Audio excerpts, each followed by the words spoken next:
This is a podcast about our lived experience, which unfortunately includes infant death and subsequent mental health struggles. Please take good care of yourself and only listen if this content feels safe for you right now. We'll still be here when you're ready. Hi, I'm Judith. And I'm Melina. We are internet friends turned real-life friends who both experienced the tragic loss of our sons to sudden infant death syndrome in winter of 2021. In the year after Aiden died, my husband and I both became unemployed. My parents divorced, and we had to move 5 times for various reasons. And as for me, just a few weeks before my son Quinn died, my then husband had come out to me as a transgender woman and were subsequently divorcing. It's been a lot. It's been a lot. But as long as we're living, we will love our sons deeply and work to make sure that we live a life that makes them proud. Welcome to As Long As I'm Living podcast. We're so glad you're here.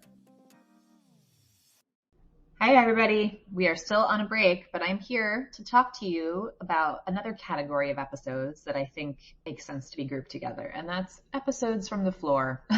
These are the ones where there are tears, we're very upset, and I think there's something like bizarrely comforting about listening to other people cry. Like, I know Judith and I both actually legitimately listen to our own old episodes of us sad when we're sad, because there's something about it. It just makes you feel less alone. So anyway, I'm going to go back through our catalog right now while I'm chatting with you guys and talk about a couple of episodes from the floor. So the first is Alina's Bad Day. And this was our 4th episode ever. It's genuinely one of my favorites. It's one of your favorites. This was a day I went to the grocery store, a grocery store I hadn't been back to since Quinn died, and it was fucking hard. And I called Judith and had the wherewithal to record that call. So it's a very raw look at just what it feels like to be triggered, what it feels like to be grieving. It's a sad one, but a good one.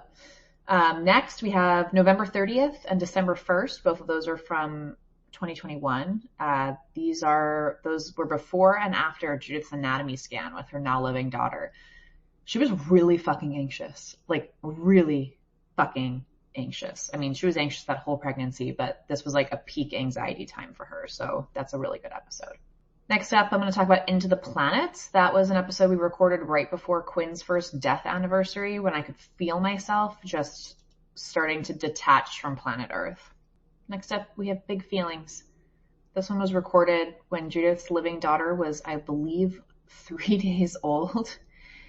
And it was hard. I mean, it was hard for me that Judith had a baby, but it was really hard for her. I think she was hormonal and just really, really, really missing Aiden. She was feeling all the joy and happiness of her new alive baby and all the grief of the fact that her son is not there. All right, Green-Eyed Monster. This one's a little bit of a different kind of episode from the floor in that Green-Eyed Monster talks about jealousy about my relationship that Judith was feeling. So this was very much a big feeling that she was feeling, that I had a partner who was very functional and mentally healthy and not grieving. But I'm really proud of her for sharing that big feeling, and I think it was a really good episode. Then I'm going to talk about Constellation Prize. So Constellation Prize was a really raw, sad conversation about how even the good things in our life since our babies died feel like just a fucking consolation prize. And it honestly, it's horseshit. I hate it. I hate it. I hate it. Okay, kind of a weird one is the episode Bruised Not Broken, which came out in October of 2022. The beginning of the episode is not necessarily from the floor, but the end of the episode is little snippets I recorded throughout the entire month the first month after I got my heart diagnosis. So I think it's unlikely that many of you are experiencing the same kind of thing I was, which was I found out that a gene that Quinn inherited from me contributed to his death, and it was possible that I was going to die. Update, I'm okay.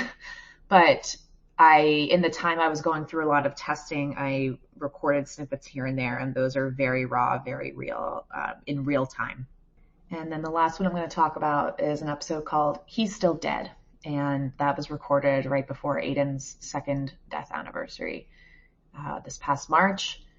I'll actually just say now, you can go back to September, around September 22nd, around December 12th, around January 18th, and around March 4th. We've done episodes for our boys' birthdays each year and their death anniversaries each year. So September is Quinn's birthday. December is Aiden's birthday. January is Quinn's death, and March is Aiden's death. And so honestly, the episodes from around that time are great anyway. So there you go. Episodes from the floor. If you're listening to this from the floor, I'm so sorry that you're so sad, but I'm also here with you. I've been there.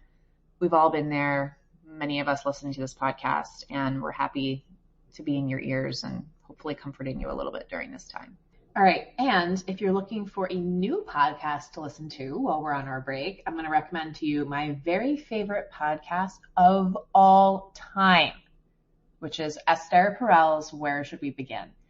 This podcast, I'll be honest, I haven't listened to it since my divorce. It just feels a little too close to home. But each episode, Esther sits down with a couple and does an actual like marriage counseling therapy session. And it is a fascinating window into just like other couples' lives. I think it's really, really interesting. And she's also just like fantastic and gives great advice. And I also just love the sound of her voice. She has the best accent. So that's my podcast recommendation. Besides ours, of course, it's called Where Should We Begin with Esther Perel. We'll be back from our break May 1st and sending love. Bye. To all of our wonderful new friends, we want to hear from you. Email us at aslongasimlivingpodcast@gmail.com and follow us on Instagram at aslongasimlivingpodcast. We'll get back to you as soon as our grieving brains allow. Yay!